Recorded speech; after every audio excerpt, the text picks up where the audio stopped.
பொம்பள கேஸ் போட்டுட்டாங்க. பூர்ணிமா வெளியேறியதும் மறைக்கப்பட்ட பல உண்மைகளை வெளியிட்ட பிரதீப் ஆண்டனி. பிக் பாஸ் நிகழ்ச்சியிலிருந்து பூர்ணிமா வெளியேறிய பின்னர் பல்வேறு மறைக்கப்பட்ட உண்மைகளை கூறி அதிர்ச்சி கொடுத்து வருகிறார் பிரதீப் ஆண்டனி. பிக் பாஸ் நிகழ்ச்சியின் 7வது சீசன் அதிகளவிலான சர்ச்சைகளை சந்தித்த சீசன் என்றே சொல்லலாம். இந்த சீசனில் மிகப்பெரிய விவாதப் பொருளாக மாறியது பிரதீப் ஆண்டனியின் ரெட் கார்டு எவிக்ஷன் தான். இந்த சீசனில் மிகவும் பலம் வாய்ந்த போட்டியாளராக திகழ்ந்து வந்தார் பிரதீப். இவருக்கான ரசிகர் வட்டமும் நாளுக்கு நாள் பெரிதாகி வந்ததால், ஆனால் யாரும் எதிர்பாராத விதமாக ஒரே மாதத்தில் இந்நிகழ்ச்சியில் இருந்து ரெட் கார்டு கொடுத்து வெளியேற்றப்பட்டார் பிரதீப். அவரால் தங்களுக்கு பாதுகாப்பு இல்லை என கூறி மாயா, பூர்ணிமா, ஐஷு, ரவீனா ஆகியோர் உரிமை குரல் எழுப்பியதால் அவரை ரெட் கார்டு கொடுத்து வெளியே அனுப்பினர். பிரதீப் தரப்பு நியாயத்தை கேட்காமல் அவர் வெளியேற்றப்பட்டது ரசிகர்கள் மத்தியில் கொந்தளிப்பை ஏற்படுத்தியது.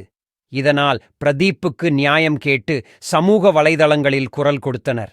இந்த நிலையில் பூர்ணிமா நேற்று முன்தினம் ரூபாய் 16 லட்சத்துடன் கூடிய பணப்பெட்டியுடன் பிக் பாஸ் வீட்டை விட்டு பூர்ணிமா வெளியேறியதும், சில முட்டா பயலையெல்லாம் காசு முதலாளி ஆக்குதடா என்கிற பாடலை பதிவிட்டு இருந்தார்.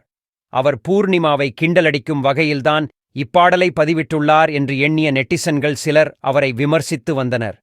இதை பார்த்து கடுப்பான பிரதீப், பூர்ணிமா அம்மா கிட்ட வாக்கு கொடுத்த ஒரே காரணத்துக்காக அமைதியா இருக்கேன். கூலிக்கு மாரடிக்கிற கும்பல்லாம் இஷ்டத்துக்கு பேசி வாய கிளறாதீங்க, பொழைச்சு போங்க, உங்க பொழப்ப கெடுக்க மாட்டேன் என்று பதிவிட்டார். இத பார்த்த பூர்ணிமா ரசிகர்கள் பிரதீப் பூர்ணிமாவின் குடும்பத்தினரை கிண்டலடிக்கும் விதமாக இப்படி பதிவிட்டுள்ளதாக கருதி அவரை மீண்டும் திட்டத் தொடங்கினர். அவரின் குடும்பத்தையும் இழுத்து பேசத் தொடங்கினர்.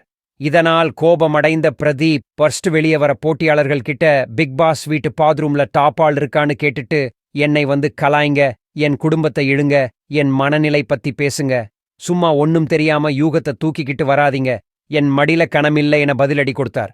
அதன் பின்னரும் பூர்ணிமா ரசிகர்கள் அட்டாக் பண்ணியதால் கோபத்தின் உச்சத்துக்கே சென்ற பிரதீப், என்ன அடிச்சு சாவடிச்சு டைட்டில் எடுத்துக்கன்னு நான் தான் சொன்னேன், அவங்க பெருந்தன்மையா பொம்பள கேஸ் போட்டு அனுப்பிச்சிட்டாங்க.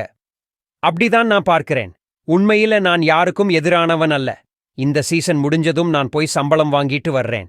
அநியாயத்துக்கு டாக்ஸிக்கா இருக்கு என தன் ஆதங்கத்தை வெளிப்படுத்தியிருக்கிறார் பிரதீப்.